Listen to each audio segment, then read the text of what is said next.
नमस्कार दोस्तों, स्वागत है आपका अपने चैनल स्टडी 100.1 पर।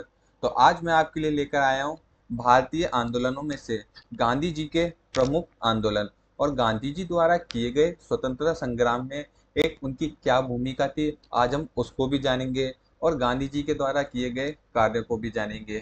तो वीडियो के एंड तक में ज़रूर बने रहिएगा। छोटा सा वीडियो है जो आपके लिए काफ़ी हेल्पफुल रहेगा। तो यदि वीडियो पर आज हम नए आए हैं तो चैनल को प्लीज़ लाइक कीजिए, कमेंट कीजिए और सब्सक्राइब ज़रूर कीजिए, जिससे आपको आने वाली वीडियो का नोटिफिकेशन सबसे पहले पहुंचे। चलिए स्टार्ट करते हैं गांधी जी के प्रमुख आंदोलन। तो भारतीय स्वतंत्रता संग्राम में गांधी जी के आंदोलनों से गांधी जी ने जो कार्य किए वह काफ़ी महत्वपूर्ण है और जिससे भारत को आज़ादी मिलने में भी काफ़ी योगदान मिला है।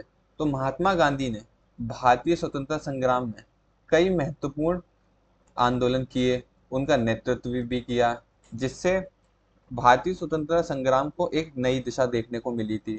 उनमें से उनका सबसे पहला जो आंदोलन था वह था चंपारण सत्याग्रह। यह आंदोलन बिहार के चंपारण जिले में किसानों के अधिकारों के लिए किया गया था। ठीक है, और ये कब किया गया था? 1917 में यह आंदोलन गांधी जी के द्वारा किया गया था। ठीक है, वेरी वेरी इंपॉर्टेंट है चंपारण सत्याग्रह। तो यह क्यों किया गया था? तो किसानों को नील की खेती के लिए मजबूर किया जाता था अंग्रेजों द्वारा, और गांधी जी ने उनके अधिकारों की रक्षा करने के लिए यह सत्याग्रह किया था। तो उस नील की खेती में क्या था कि उन्हें 3 गुना अधिक टैक्स देना पड़ता था।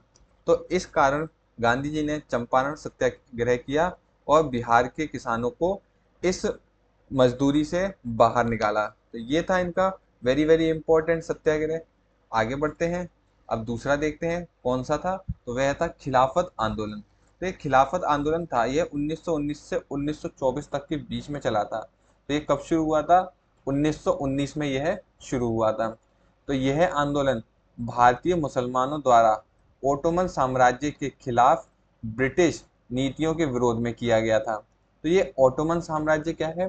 तो जो मुस्लिम समुदाय में एक खलीफा का पद हुआ करता था, तो ब्रिटिश या अंग्रेज उसे क्या करना चाहते थे? उस खलीफा के पद को समाप्त करना चाहते थे। इसलिए इस आंदोलन की शुरुआत की गई ब्रिटिश सरकार के खिलाफ, ब्रिटिश क्राउन के खिलाफ ये आंदोलन शुरू किया गया था। इसमें हिंदुओं ने भी काफ़ी साथ दिया था मुस्लिम समुदाय का। तो यहाँ पर एक हिंदू मुस्लिम की एकता को भी देखने को मिली थी। तो इसलिए यह आंदोलन किया गया था और इसे क्या नाम दिया गया था? खिलाफत आंदोलन इसे नाम दिया था। क्लियर हो गया होगा। आगे बढ़ते हैं। अब है सविनय अवज्ञा आंदोलन। यह 1930 में किया गया था। कब किया गया था? यह 1930 में किया गया था। तो यह आंदोलन ब्रिटिश नमक कानून के खिलाफ किया गया था। किसके खिलाफ किया गया था? यह नमक कानून के खिलाफ किया गया था, जो ब्रिटिशों के द्वारा बनवाया जा रहा था। तो गांधी जी ने इस कानून के खिलाफ 12 मार्च 1930 को एक डांडी यात्रा की थी, जिसे हम डांडी मार्च के नाम से जानते हैं। किस से जानते हैं? डांडी मार्च के नाम से जानते हैं। यह कब की थी? 12 मार्च 1930 को की थी, जिन्होंने समुद्र के किनारे तक जाकर नमक बनाने का निर्णय लिया था। क्या लिया था उन्होंने? समुद्र के किनारे तक जाकर नमक बनाने का भी निर्णय लिया था। तो नमक सत्याग्रह भी कब हुआ था? याद रखिएगा इसकी डेट, 1930 में नमक सत्याग्रह हुआ था। कभी कभी सविनय अवज्ञा आंदोलन से भी पूछ लेता है या डायरेक्ट पूछ लेता है कि नमक सत्याग्रह कब हुआ था। तो याद रखिएगा यह 1930 में हुआ था। तो यह आंदोलन किसके लिए किया गया था? यह नमक कानून के विरोध में यह आंदोलन किया गया था। क्लियर। अगला है सत्याग्रह आंदोलन। तो गांधी जी ने विभिन्न मुद्दों पर सत्याग्रह का भी सहारा लिया, जिसमें से कौन कौन से सत्याग्रह थे? सामाजिक सुधार, जातिवाद के खिलाफ और अस्पृश्यता, यानी जो छुआछूत चल रही थी, इन सभी को खत्म करने के लिए सत्याग्रह चलाए गए थे।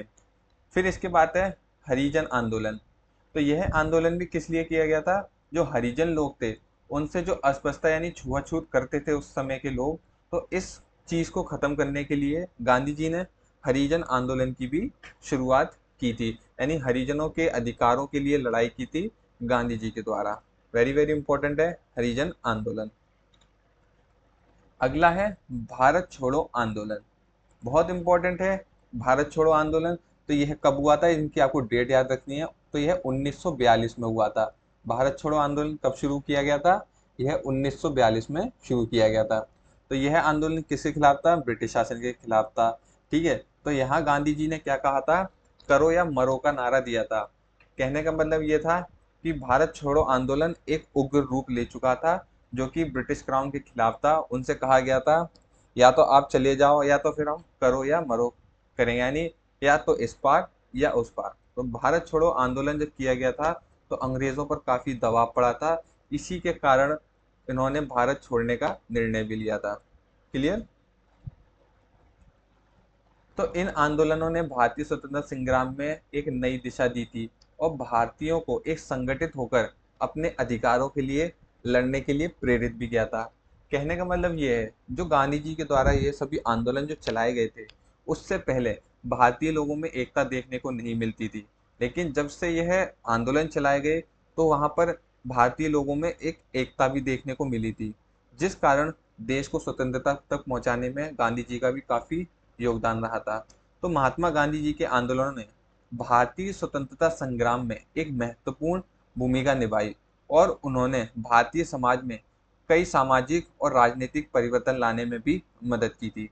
तो अब ये सामाजिक और राजनीतिक परिवर्तन कौन से हैं, आइए इनको भी एक बार देख लेते हैं।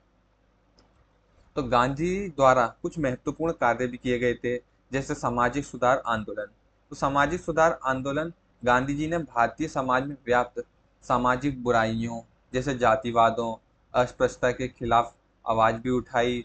उन्होंने समाज में समानता और भाईचारे की भावना को बढ़ावा देने के लिए कई सारे कार्यक्रम किए। फिर उसके बाद एक आंदोलन, एक छोटा सा आंदोलन था, ग्राम स्वराज आंदोलन। ये किसी के खिलाफ नहीं था, यह गांव के लोगों को आगे बढ़ाने के लिए गांधी जी द्वारा किया गया था। तो गांधी जी ने ग्राम स्वराज की अवधारणा को प्रस्तुत किया, जिसमें उन्होंने गांवों को आत्मनिर्भर और स्वतंत्र बनाने का सपना देखा। उनका मानना था कि स्वतंत्रता केवल राजनीतिक स्वतंत्रता नहीं है, बल्कि आर्थिक और सामाजिक स्वतंत्रता भी है। आर्थिक का मतलब यहाँ ये था कि व्यक्ति अपनी आर्थिक स्थिति को यानी कमाए और उसको मजबूत करे। और सामाजिक स्वतंत्रता यहाँ क्या था कि आपस में भाईचारा बनाकर रखे, किसी से छुआछूत ना करे। तो ये सभी चीजें उन्होंने बताई थी। केवल स्वतंत्रता ही राजनीतिक स्वतंत्रता नहीं थी, बल्कि आर्थिक और सामाजिक स्वतंत्रता भी व्यक्ति में होनी चाहिए। फिर था महिलाओं का सशक्तिकरण।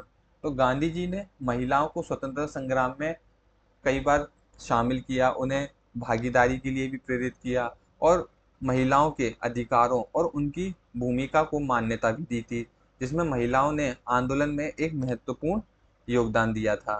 ठीक है, यानी जो गांधी जी ने, उन्होंने अपने आंदोलनों में महिलाओं को भी शामिल किया था और महिलाओं को अपने लिए दृढ़ बनाने के लिए उन्होंने कई सारे कार्य भी किए थे। फिर अगला है शांति और अहिंसा का सिद्धांत। तो गांधी जी ने अहिंसा और शांति के सिद्धांत को अपने आंदोलनों का आधार बनाया। उन्होंने हमेशा यह कहा कि सच्चे संघर्ष का मार्ग ही अहिंसा है और यह विचार भारतीय स्वतंत्रता संग्राम का एक महत्वपूर्ण हिस्सा था। तो गांधी जी ने क्या कहा था कि जो भी कार्य करना है, जो भी आंदोलन कर रहे हैं, अहिंसा से करने हैं, वहां पर शांति बनाए रखनी है, हिंसा वहां नहीं दिखानी है। तो यह गांधी जी के आंदोलनों का मुख्य उद्देश्य था। तो संविधान निर्माण में भी गांधी जी ने काफी योगदान दिया था। तो गांधी जी ने स्वतंत्रता के बाद भारत के संविधान में निर्माण में भी महत्वपूर्ण भूमिका निभाई। उन्होंने सामाजिक न्याय, समानता और स्वतंत्रता के सिद्धांतों को संविधान में शामिल करने का भी प्रयास किया है। क्योंकि गांधी जी पेशे से एक वकील भी थे, तो इन्होंने संविधान के निर्माण में काफी योगदान दिया था। तो ये थे गांधी जी के आंदोलन और उनके कुछ महत्वपूर्ण कार्य। तो इन आंदोलनों और विचारों ने न केवल भारतीय स्वतंत्रता संग्राम को एक आकार दिया, बल्कि भारतीय समाज को एक नई दिशा भी दी। तो महात्मा गांधी जी का दृष्टिकोण, उनकी रणनीतियां आज भी प्रेरणा का स्रोत हैं और विभिन्न सामाजिक आंदोलनों में लागू की जाती हैं। जैसे हिंसा ना करना, अहिंसा का मार्ग लेना, तो यह गांधी जी के दृष्टिकोण थे जो आज भी कई लोगों में देखने को मिलते हैं। तो उनके योगदान ने भारतीय स्वतंत्रता की लड़ाई को एक नैतिक और आध्यात्मिक आधार प्रदान किया, जो आज भी लोगों को प्रेरित करता है। तो ये थे गांधी जी के प्रमुख आंदोलन और उनके द्वारा किए गए प्रमुख कार्य। उम्मीद है आपको वीडियो काफी अच्छा लगा होगा। यदि आपको वीडियो अच्छा लगा हो तो प्लीज चैनल को सब्सक्राइब जरूर कीजिएगा। धन्यवाद।